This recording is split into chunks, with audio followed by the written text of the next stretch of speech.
और इस वक्त की बड़ी खबर, राजस्थान में फिर से ओमिक्रॉन ब्लास्ट हुआ। एक साथ 52 नए मामले सामने आए। जयपुर में सबसे ज्यादा 38 ओमिक्रॉन के केसेस हैं। बीकानेर में 3, सिरोही में 3 ओमिक्रॉन केसेस, प्रतापगढ़ में 3, जोधपुर में 2 और सीकर, भीलवाड़ा, अजमेर में एक मामला सामने आया है। यानी आज एक बार फिर जयपुर में सबसे ज्यादा 38 मामले और इसके अलावा दूसरे शहरों में भी ओमिक्रॉन के मामले सामने आ रहे हैं। सौरभ गृहस्थी हमारे साथ जुड़ गए। सौरभ, ये सिलसिला लगातार बढ़ता जा रहा है, बजाय लगाम लगने के जयपुर जो है अब हॉट स्पॉट बन चुका है। सौरभ जी बिल्कुल आसिफ, आपने बिल्कुल सही कहा। जिस प्रकार से मामलों में तेजी और वो भी ओमिक्रॉन के मामलों ने एक तरह से कह सकते हैं कि प्रदेश के लगभग हर हिस्से में जो है वो दस्तक देनी शुरू कर दी है। अब तक जयपुर, अजमेर, बीकानेर और जोधपुर जैसे जिलों में ओमिक्रॉन के मामले जो है वो सामने आ रहे थे, लेकिन अब प्रतापगढ़, सिरोही जैसे छोटे जिलों में भी मामले जो है वो ओमिक्रॉन के बढ़ते जा रहे हैं। स्वास्थ्य विभाग की टीम ने सैंपल जो है वो NIV पुणे लैब में भेजे थे और वहां से इस बात की पुष्टि हुई है कि ओमिक्रॉन के 52 नए मामले जो है 52 नए मामले जो है वो सामने आए हैं और अब जो है वो इनकी संख्या 100 से भी ऊपर जो है वो पहुंच चुकी है। अब 121 मरीज जो है वो अब तक ओमिक्रॉन से पॉजिटिव हो चुके हैं। हालांकि अच्छी बात यह है कि जो पूर्व में 69 जो मामले आए थे उनमें 61 जो है वो ओमिक्रॉन से रिकवर भी हो चुके हैं। हालांकि अब जिस प्रकार से इतने मामले आए हैं उसके बाद स्वास्थ्य विभाग की टीम तमाम जो ओमिक्रॉन के मरीज हैं उन्हें आइसोलेट कर रही है। उन्हें ओमिक्रॉन डेडिकेटेड वार्ड में जो है वो शिफ्ट जो है वो किया जा रहा है। तो इस बात की आशंका पहले से ही थी कि राजस्थान में ओमिक्रॉन के मामले जो है वो लगातार बढ़ेंगे और उसी के अनुरूप ये मामले जो है वो सामने आए हैं। जी बिल्कुल सौरभ, जिस तरीके से मामले लगातार बढ़ते जा रहे हैं, ना केवल जयपुर, अब छोटे शहर भी जो हैं वो सौरभ इसकी चपेट में आने लगे हैं। भले ही मामले वहां पर कम हैं, लेकिन अब पूरा प्रदेश लगभग ओमिक्रॉन की जद में आ चुका है। सौरभ जी बिल्कुल, देखिए जो अभी 52 नए मामले आए हैं उनमें 9 ऐसे लोग हैं जो विदेश यात्रा करके लौटे हैं। 4 जो हैं वो विदेशी यात्रियों के कांटेक्ट में आए थे, जबकि 12 जो मरीज हैं वो अन्य राज्यों से जो है वो राजस्थान पहुंचे हैं।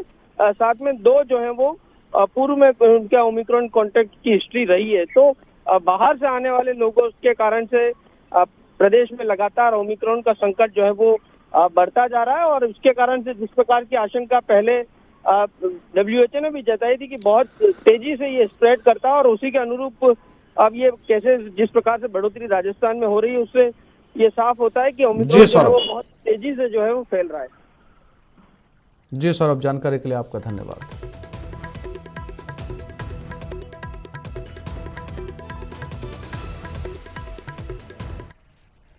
अब बात राजस्थान कांग्रेस के जनवरी प्लान की। जयपुर में कांग्रेस का महाअधिवेशन है। 17 से 19 जनवरी तक ये महाअधिवेशन चलेगा। AICC और PCC के पदाधिकारी इसमें शामिल होंगे। CM गहलोत और मंत्री भी शामिल होंगे। संगठन के कई प्रस्ताव इसमें पारित होंगे। PCC चीफ गोविंद सिंह डोटासरा ने यह जानकारी दी है। 19 को हम AICC PCC मेंबर्स के साथ में एक अधिवेशन करेंगे जिसमें सरकार के सारे मंत्री, मुख्यमंत्री जी और जो भी PCC AICC के मेंबर्स हैं वो सब लोग रहेंगे और जो फीडबैक हमें जनता के माध्यम से आएगा, लोग क्या चाहते हैं, किस प्रकार की गवर्नेंस चाहते हैं, किस प्रकार की योजनाएं चाहते हैं, कौन सी योजना बहुत अच्छी लोकप्रिय है, उसका कैसे लोगों को लाभ मिले, ये सारी चीजें वहां पर हम लोग करेंगे। और कांग्रेस पार्टी का संगठन सरकार से क्या चाहता है इस तरीके के प्रस्ताव भी हम लोग पारित करके सरकार के हाथ में थमाएंगे जिससे उसके ऊपर आगे काम हो सके। प्रधानमंत्री नरेंद्र मोदी ने आज किसानों को नए साल का तोहफा देते हुए PM किसान सम्मान निधि की 10वीं किस्त जारी कर दी है। इस किस्त में सरकार ने 10 करोड़ किसानों को 20,000 करोड़ रुपए से ज्यादा ट्रांसफर किए हैं। साथ ही PM ने लगभग 351 किसान उत्पादक संगठनों को 14 करोड़ से ज्यादा का इक्विटी अनुदान भी जारी किया। इससे 1 करोड़ 24 लाख से ज्यादा किसानों को फायदा होगा। कल्याण मंत्री नरेंद्र सिंह तोमर जी से सभी को नव वर्ष की बहुत बहुत शुभकामनाएं। आज हम सबके मध्य पीएम मोदी ने इस दौरान भरतपुर के 21 मधुमक्खी पालकों के साथ ऑनलाइन संवाद किया। किसानों ने प्रधानमंत्री मोदी के साथ अपने अनुभव साझा किए, साथ ही मधुमक्खी पालन से जुड़ी जानकारी भी दी। सीएम गहलोत भी वीडियो कॉन्फ्रेंसिंग के दौरान जुड़े रहे। प्रधानमंत्री नरेंद्र मोदी ने मधुमक्खी पालक इंद्रपाल सिंह से बात करते हुए कहा कि आप अगले 5 साल में एफपीओ को कितनी ऊंचाइयों तक पहुंचाएंगे, तो उन्होंने कहा कि नेफेड और नाबार्ड के तहत वो मधुमक्खी पालन को राजस्थान ही नहीं बल्कि पूरे देश और विदेश में पहचान दिलाएंगे। भरतपुर जिले में 3500 टन शहद का उत्पादन होता है। यहाँ पर लगी हुई फैक्ट्री आसपास के क्षेत्रों से भी शहद खरीदती है। तकरीबन 10 से 12 हजार टन शहद का उत्पादन भरतपुर में किया जाता है, जिसके बाद उसे पैक कर 12 से ज्यादा देशों में सप्लाई किया जाता है। आज प्रधानमंत्री नरेंद्र मोदी ने मधुमक्खी पालकों से संवाद के दौरान उन्हें बधाई दी और कहा, भरतपुर में आप शहद के उत्पादन को बढ़ावा दे रहे हो, यह प्रदेश ही नहीं बल्कि पूरे देश को गौरवान्वित करने वाली बात है। देने के लिए मजबूर थे। प्रधानमंत्री से बात करने के बाद बहुत खुशी हो रही है कि आज हमें ऐसा मौका मिला कि हम प्रधानमंत्री जी से बात कर पाएं और जिस हिसाब से प्रधानमंत्री जी ने कहा भी कि आप अपने एफपीओ को ऊंचाइयों पर ले जाइए, हम पूरी प्रयास करेंगे अपने मधुमक्खी पालक भाइयों के साथ मिलकर इस एफपीओ को भारत में पहचान दिला पाएं।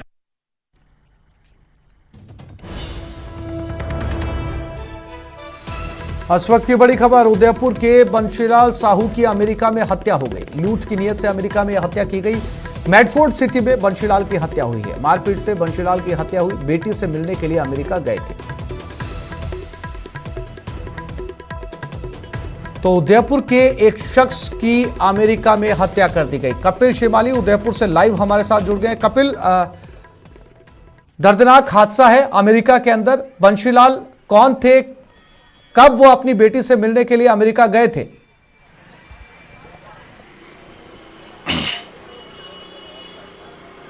देखिए, उनके परिवार के सदस्यों से हमारी बात हुई है, लेकिन वे बहुत ज़्यादा जानकारी अभी साझा नहीं करना चाह रहे हैं। हालांकि जो प्राथमिक जानकारी मिली है उसके अनुसार कल रात की ये घटना बताई जा रही है, जब जो बंशीलाल साहू जो उदयपुर के रहने वाले हैं, उनकी बेटी अमेरिका में कोई बिजनेस करती है और उससे मिलने के लिए वे अमेरिका गए हुए थे। उस दौरान बताया जा रहा है कि मेडफोर्ड सिटी के वहाँ एक होटल है, होटल के पीछे एक रूम है जहाँ पर वे रुके हुए थे और जो जानकारी मिली उसके अनुसार कांच तोड़कर कुछ बदमाश अंदर घुसे। लूट की नीयत से वे अंदर घुसे थे। लूट की नीयत से मारपीट की गई और मारपीट के बाद बंशीलाल की मौत हो गई। ये जानकारी जब परिवार के सदस्यों को हुई तो यहाँ पर उनके परिवार के सदस्यों का रो रो कर बुरा हाल है।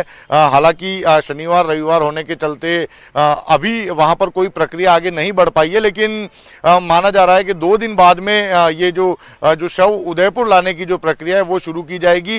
और ज़्यादा जानकारी अभी तक नहीं मिल पाई है, लेकिन कुछ प्राइमरी जानकारी ये भी मिल रही है कि इस पूरे घटनाक्रम का जो आरोपी है वो हिरासत में लिया गया है, लेकिन इसकी जो पुष्टि है वो अभी तक नहीं हो पाई है। बंशीलाल साहू के परिवार के सदस्य बहुत ज़्यादा जानकारी अभी साझा नहीं करना चाह रहे हैं, लेकिन उनका ये मानना है कि यदि वे इस मामले को ज़्यादा हाईलाइट करेंगे तो शायद अमेरिका से शव लाने में कुछ परेशानी हो सकती है। और यही बड़ी वजह है कि वे इस मामले को इस मामले से जुड़ी जानकारियाँ ज़्यादा साझा नहीं कर रहे हैं। लेकिन जो जानकारी मिली है उसके अनुसार कल रात को बंशीलाल साहू की अमेरिका में हत्या हुई और यह हत्या लूट की नीयत से किया जाना सामने आ रहा है।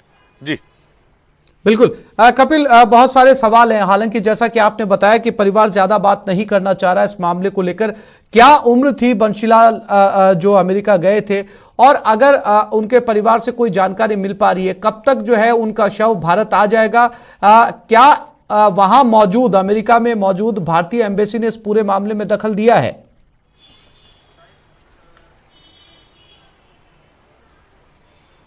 देखिए, यह जानकारी अभी नहीं मिल पाई है, लेकिन जो प्रारंभिक जानकारी है उसके अनुसार सोमवार के बाद में शव उदयपुर लाने की प्रक्रिया शुरू होगी। उसके पहले जो कानूनी जो इन्वेस्टिगेशन है वो पूरा किया जाएगा, क्योंकि कल रात को शव मिला था। उसके बाद में जो इस पूरे घटनाक्रम के बाद में पुलिस मौके पर पहुंची थी, आरोपियों की तलाश शुरू की थी और सूत्रों से मिल रही जानकारी के अनुसार कोई आरोपी वहां की पुलिस के हत्थे भी चढ़ा है, उसे हिरासत में लिया गया है, लेकिन इसकी पुष्टि होना अभी बाकी है। शव सोमवार के बाद उदयपुर लाने की प्रक्रिया शुरू की जाएगी।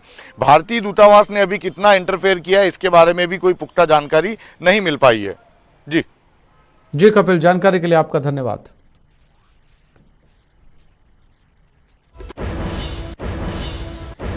तो उदयपुर का एक शख्स अपनी बेटी से मिलने के लिए अमेरिका गए थे और जो जानकारी मिल रही है अमेरिका के मैडफोर्ड में इस शख्स की हत्या कर दी गई। हत्या लूट के इरादे से की गई है। फिलहाल जो जानकारी मिल पा रही है उसके मुताबिक वो हत्यारे भी अमेरिकन पुलिस की गिरफ्त में हैं, लेकिन परिवार ज्यादा बातचीत करने से बच रहा है। परिवार को लगता है कि अगर इस मामले को ज्यादा तूल दिया गया तो उनके शव को भारत लाने में परेशानी हो सकती है।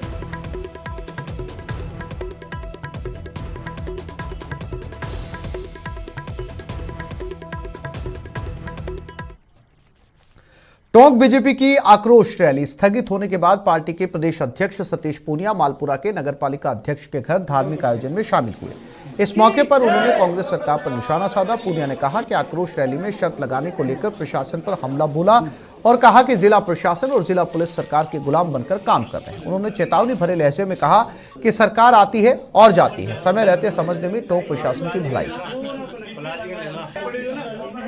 देखने में तो जब सरकारें आती हैं चली जाती हैं, लेकिन प्रशासन निरपेक्ष रूप से काम करता है। पर यह पहली बार देखने में आया है कि प्रशासन इस तरफ से एक तरफा तरीके से सरकार के और गुलामों की तरह काम कर रहा है। तो मुझे लगता है कि उनको समय रहते समझ जाना चाहिए कि सरकारें तो बदलती रहती हैं, लेकिन किसी भी नौकरशाह को, किसी भी प्रशासनिक अधिकारी को निरपेक्ष तरीके से काम करना चाहिए।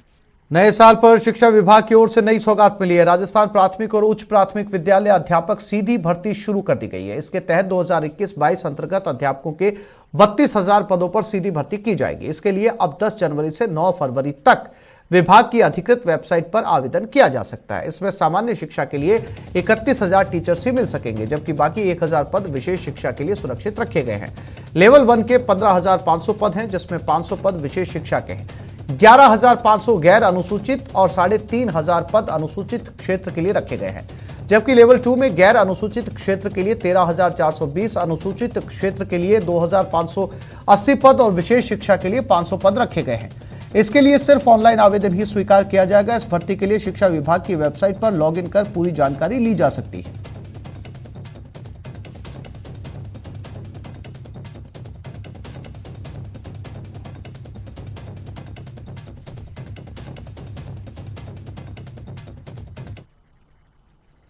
कोटा में टोल प्लाजा पर एक हेड कांस्टेबल की हरकत सीसीटीवी में कैद हो गई। आरोप है कि हेड कांस्टेबल विक्रम शर्मा ने टोल मैनेजर के साथ मारपीट की और थाने ले जाकर उसके कपड़े भी फाड़ दिए। पीड़ित टोल मैनेजर के मुताबिक वाहन चालक के साथ एक विवाद के मामले में हेड कांस्टेबल पूछताछ करने आया था, लेकिन विक्रम शर्मा ने उनकी बात को सुना नहीं और आते मारपीट कर धक्का मुक्की करने लगे और फिर कार में बिठाकर थाने ले गए। इतना ही नहीं, थाने में ले जाकर हेड कांस्टेबल ने उसे बेइज्जत किया और उसके कपड़े फाड़ दिए। फिलहाल आरकेपुरम थाना पुलिस मामले की जाँच कर रही है। एक गाड़ी वाले से हमारे टोल कर्मचारियों का विवाद हो गया था, जिसको मैंने आकर सुलझा भी दिया था। फिर मैंने आरकेपुरम थाने को सूचना दी, तो वहाँ से विक्रम शर्मा नाम का एक हेड कांस्टेबल है जो कि चेतक गाड़ी में आया और आते ही उसने बिना पूछे, बिना मेरे से कोई बातचीत किए उसने मेरे को ज़बरदस्ती मेरे से मारपीट की। ज़बरदस्ती गाड़ी में खींच के बिठा के गाड़ी में बिठा लिया और गाड़ी में बिठाकर मेरे साथ मारपीट की, गाली गलौज की। उसके बाद थाने में ले जाकर मेरे कपड़े फाड़े। नए साल के मौके पर दौसा जिले की धार्मिक नगरी मेहंदीपुर बालाजी में श्रद्धालुओं का सैलाब उमड़ा। सब ने नए साल पर सुख शांति की कामना की। दिल्ली, हरियाणा, उत्तर प्रदेश, मध्य प्रदेश सहित देश के कोने कोने से श्रद्धालु मेहंदीपुर बालाजी दर्शन के लिए पहुंचे और बालाजी के दर्शन के साथ ही नए साल की शुरुआत की। लेकिन इस दौरान किसी ने भी कोरोना गाइडलाइंस की पालना करना उचित नहीं समझा। यहाँ ना सोशल डिस्टेंसिंग का नामो निशान था और ना ही किसी ने मास्क पहने हुए थे। नहीं, हम सन 92 से आ रहे हैं यहाँ। भीड़ है जी, है कोविड को लेकर? नहीं, कोई व्यवस्थाएं नहीं है यहाँ पे। व्यवस्था सारी भंग है यहाँ पे और कोई भी किसी प्रकार का कोई पालन नहीं। कोविड केस लगातार बढ़ रहे हैं, बावजूद इसके लोगों की लापरवाही कम होने का नाम नहीं ले रही। तस्वीरें चित्तौड़गढ़ के रोडवेज बस स्टैंड और जिला अस्पताल की है, जहां लोग कोरोना गाइडलाइंस की सरेआम अनदेखी कर रहे हैं। लोगों को लगातार इसको लेकर समझाया जा रहा है, लेकिन लोग हैं कि मानते नहीं।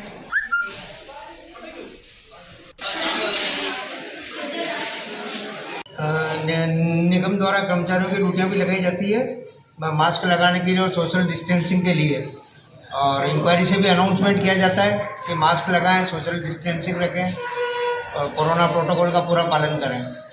पर लोगों को समझना चाहिए कि महामारी के प्रति जागरूकता बनाएं और अपनी सुरक्षा स्वयं करें और जो निगम की तरफ से जो कदम उठाए जा रहे हैं उनकी भी पूर्ण पालना करें। आज कोरोना गाइडलाइन को ध्यान में रखते हुए स्वास्थ्य विभाग ने आज रेलवे डिपार्टमेंट में भी और ये रोडवेज डिपार्टमेंट भी कोरोना गाइडलाइन को टीकाकरण को ध्यान में रखते हुए यात्रियों को सुविधा के लिए यहाँ पे प्रोग्राम स्टार्ट किया हुआ है और बार बार अनाउंसमेंट भी किया जा रहा है, लोगों को जागरूक भी किया जा रहा है कि बिना मास्क यात्रा न करें और कोविड की जो भी डोज है, फर्स्ट डोज जिन्होंने नहीं लगाए है तो वो भी ऑन द स्पॉट लगा सकते हैं और जिनका सेकंड डोज बाकी है तो वो भी लगा के और अपने जीवन को सफल बनाए।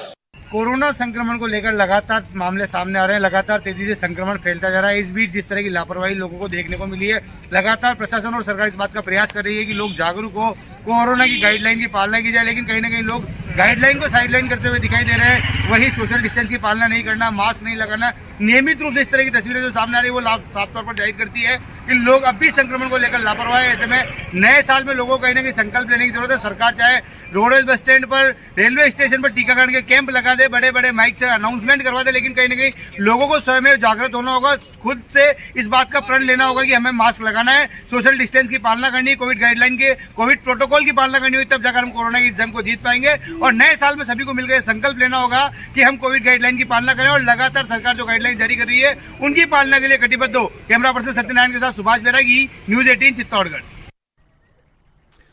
एक छोटे से ब्रेक के लिए रुक रहे हैं, जल्द लौटेंगे। नया साल आ गया है, उम्मीदों, आशाओं और आकांक्षाओं के नए साल का हर तरफ स्वागत किया जा रहा है। प्रदेश में भी नए साल का जश्न मनाया जा रहा है। सुबह से लोग मंदिर में पहुंच रहे हैं। टीवी स्क्रीन पर इससे जुड़ी 4 तस्वीरें हैं। तस्वीरें जयपुर, दौसा, कोटा और जोधपुर की। इन तस्वीरों में आप देख सकते हैं कैसे लोगों ने मंदिर पहुंचकर नए साल का संकल्प लिया।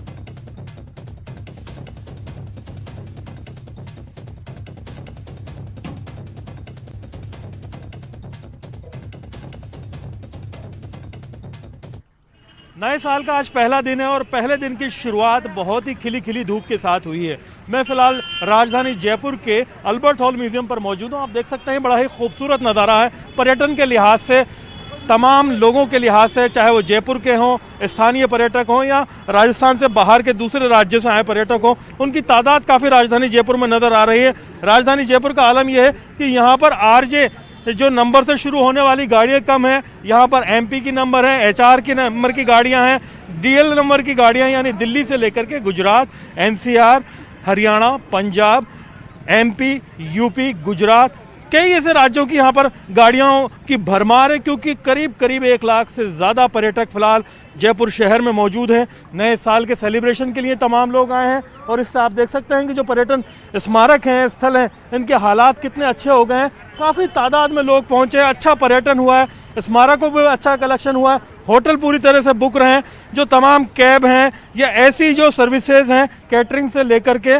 और फूड एंड रेस्टोरेंट की, वो भी फुल रही हैं। यहाँ पर आप देख सकते हैं कि पर्यटकों के आने से राजस्थान की अर्थव्यवस्था में काफ़ी मदद मिली है, लेकिन एक बड़ा खतरा जो है वो कोरोना वायरस को लेकर के, नए वेरिएंट ओमिक्रॉन को लेकर के लगातार चेताया जा रहा है। तमाम लोगों से अपील की जा रही है कि वो मास्क लगाएं, सैनिटाइजर का इस्तेमाल करें। यहाँ पर कुछ टूरिस्ट मौजूद हैं, उनसे बातचीत करने की कोशिश करते हैं। कहाँ से आए आप? दौसा से सर। कैसा लग रहा है, नया साल कैसा रहा, क्या कहेंगे नए साल पे? सर बहुत ही अच्छा लग रहा है, यहाँ घूम के थोड़ा ऐसे मॉर्निंग वॉक यहाँ होता रहता है। नए साल में, नए साल का स्वागत कर रहे हैं और क्या संकल्प लेते हैं नए साल में? नए साल में ये लेते हैं कि जो भी आप। और सैलानियों से मरुधरा गुलजार है, लवली वधवा जयपुर से और कपिल शर्माली उदयपुर से हमारे साथ जुड़ गए। लवली, सैलानियों का मेला लगा था नए साल के मौके के ऊपर, क्या अभी भी डटे हुए हैं या फिर अब सैलानियों का जाने का सिलसिला शुरू हो चुका है? लवली, देखिए ये जयपुर है, इसे जितना घूमे उतना कम है और इस जयपुर को घूमने के लिए, इस जयपुर का के नए साल को गुलजार बनाने के लिए यहाँ पर पूरे देश विदेश के लोग जो हैं वो पहुँचे हुए हैं। इस वक्त हम लोग अल्बर्ट हॉल पर मौजूद हैं। अल्बर्ट हॉल पर राजस्थान नहीं, हिंदुस्तान के कई राज्यों से लोग जो हैं वो अल्बर्ट हॉल को निहारने के लिए पहुँचे हैं। कई लोग आमेर के किले को निहारने के लिए पहुँचे हैं। हम लोग सुबह से तस्वीरें दिखाने की कोशिश कर रहे हैं। हमारे सहयोगी अरबाज और तमाम टीम के लोगों ने दिखाया किस तरह से जयपुर जो है वो इस वक्त गुलजार है। ये भैया, इनसे बात करते। भैया कहाँ से आए हो आप? हम यहाँ से। अच्छा, तो आज नया साल मनाने के लिए आए हो यहाँ पर अल्बर्ट हॉल पे? जी जी। अच्छा, क्या कितनी खुशी है नए साल को लेकर के, क्या रोमांच है मन में? बढ़िया खुशी है। और नई साल तो वैसे भी तो कोई खुशी नहीं है क्योंकि कोरोना आ चुका है, तो इससे कोई मतलब नहीं है। हाँ, ये दुनिया आ रही है तो क्या कहते हैं, दुनिया सुधर। चलिए, तो नए साल की खुशी मनाने के लिए देखिए छोटे छोटे बच्चे भी नए साल की खुशी मनाने के लिए पहुंचे हुए हैं और वो भी भागीदार बन रहे इस नए साल के जश्न में कि किस तरह से नया साल मनाया जाए। इनके पापा इनके साथ, इनसे बात करते हैं किस तरह से नए साल को सेलिब्रेट कर रहे हैं। आज परिवार को लेकर के यहाँ पहुंचे, आमतौर पर टाइम नहीं मिलता होगा।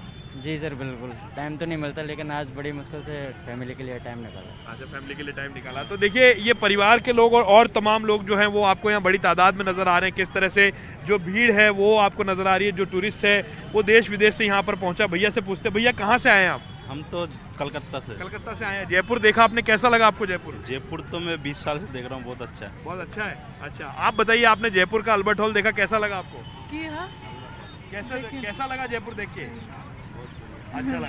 तो देखिए, अब सबके अपने अपने शब्द हैं, कोई बोल पा रहे हैं कुछ अपने। हाँ भैया, आप बताइए क्या नाम है आपका? बिल्कुल लवली। अच्छा, कहाँ से आए हो? नागौर से। अच्छा, देखा जयपुर, कैसा लगा जयपुर? बहुत अच्छा लगा। बहुत अच्छा लगा। तो देखिए आसिफ, आपने सुनने की कोशिश की कि किस तरह से जो जयपुर के लिए जो तमाम लोग हैं अपनी यादों को संजोने के लिए अपने कैमरे में, मोबाइल के कैमरे में वो लोग अल्बर्ट हॉल पर सेल्फी लेते हुए नजर आ रहे हैं। बिल्कुल लवली, जैसा कि सैलानी जो है वो लगातार, एक सैलानी ने कहा 20 साल से वो यहाँ पर लगातार आ रहे हैं और आपने कहा कि जयपुर को जितना घूमा जाए उतना कम है और यही सैलानियों में नजर भी आ रहा है। कपिल श्रीमाली उदयपुर से हमारे साथ जुड़े हुए। कपिल, क्या तस्वीरें उदयपुर से और इस वक्त कहां मौजूद हैं आप?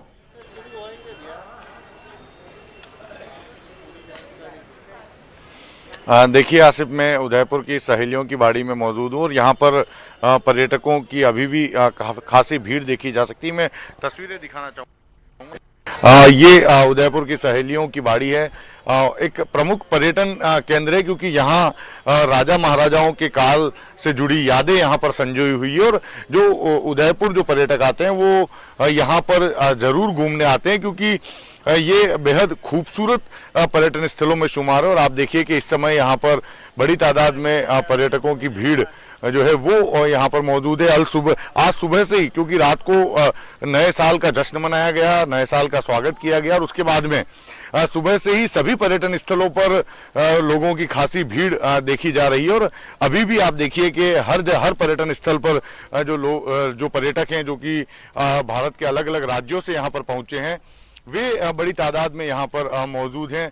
कुछ पर्यटकों से बात भी करेंगे किस तरह से उनका न्यू ईयर बीता। आप बताएं क्या कहना चाहेंगे नए साल के इस मौके पर? हाँ, बहुत ही अच्छा लगा। उदयपुर में कल ही आए हम लोग, एकदम लालघाट पे रुके थे। बहुत ही अच्छा माहौल था, थोड़ा रश था पर बहुत ही अच्छा।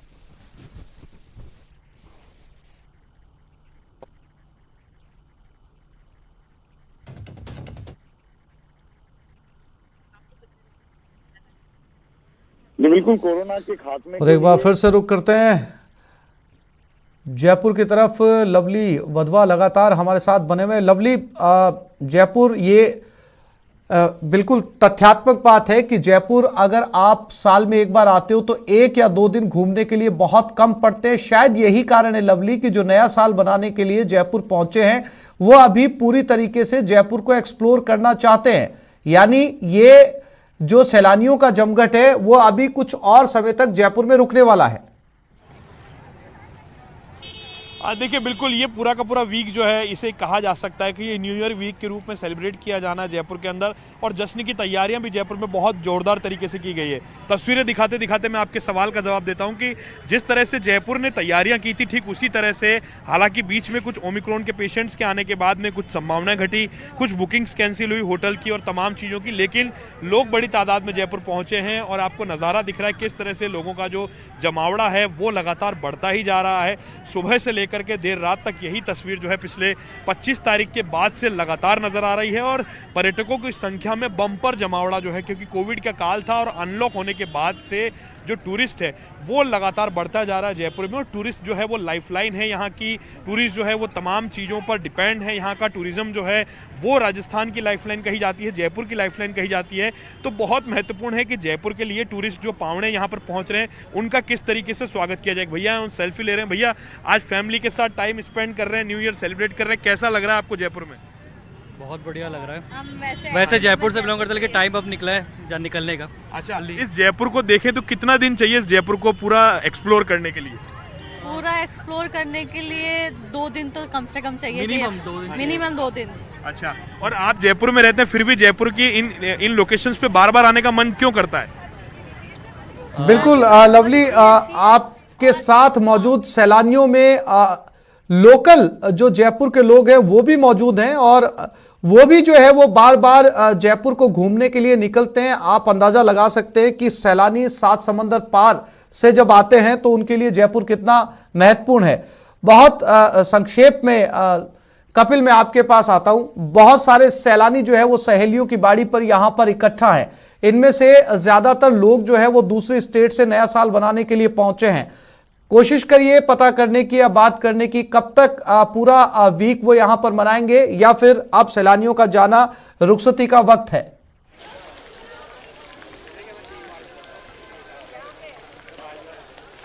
बिल्कुल, देखिए तस्वीरें भी साथ में दिखाता रहूंगी। टूरिस्ट जो है वो यहाँ पर नए साल के स्वागत के लिए आए थे और अभी तक बने हुए हैं। पूरा समय यहाँ पर वे बिता रहे हैं और पूरा समय बिताने के साथ ही हर पर्यटन स्थल को बखूबी वे घूमना चाहते हैं, हर पर्यटन स्थल पर वे जाना चाहते हैं। कुछ पर्यटकों से बात करने की कोशिश करेंगे। भैया, आपसे बात करने की कोशिश करेंगे कि किस तरह से आपने नया साल मनाया उदयपुर में और कब तक यहाँ पर आपको रहने का है? मैं तो अभी बाहर से आया हूँ, अहमदाबाद से। यहाँ पे मैं पिछले 2 दिन से हूँ, बहुत मज़ा आ रहा है। अभी मैं सिटी पैलेस घूमा हूँ और अभी सहेलियों की बाड़ी आज आया हूँ। उससे पहले मैं सज्जनगढ़ फोर्ट गया था। तो ऐसे ही चल रहा है, बहुत बहुत मज़ा आ रहा है। देखिए आसिफ, मौसम बहुत अच्छा बना हुआ। यहाँ पर जो पर्यटक मौजूद है इस मौसम की के साथ साथ यहाँ की जो खूबसूरती है उसका भी आनंद ले रहे हैं और बिल्कुल उदयपुर घूमकर काफी बिल्कुल साफ तौर पर नजर आ रहा है कि सैलानियों का जमघट अभी भी मरुधरा में लगातार बना हुआ है और वो अगले कुछ दिनों और राजस्थान घूमना चाहते हैं। आप दोनों साथियों का बहुत शुक्रिया तमाम जानकारी देने के लिए, तस्वीरें दिखाने के लिए। नया साल कैसा होगा, सियासी हाल। आज रात 8:56 पर यह देश है हमारा में देखिए 22 का बाजीगर कौन।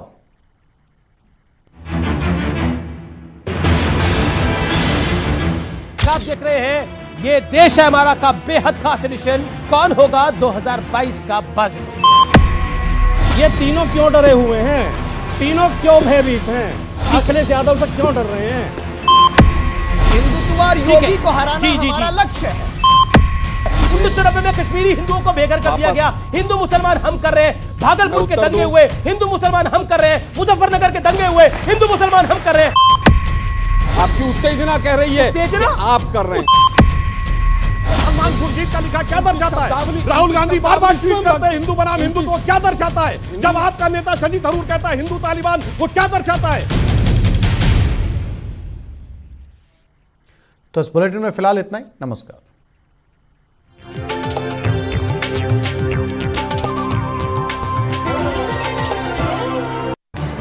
इस न्यूज हेडलाइंस के प्रायोजक पेट सफा आयुर्वेदिक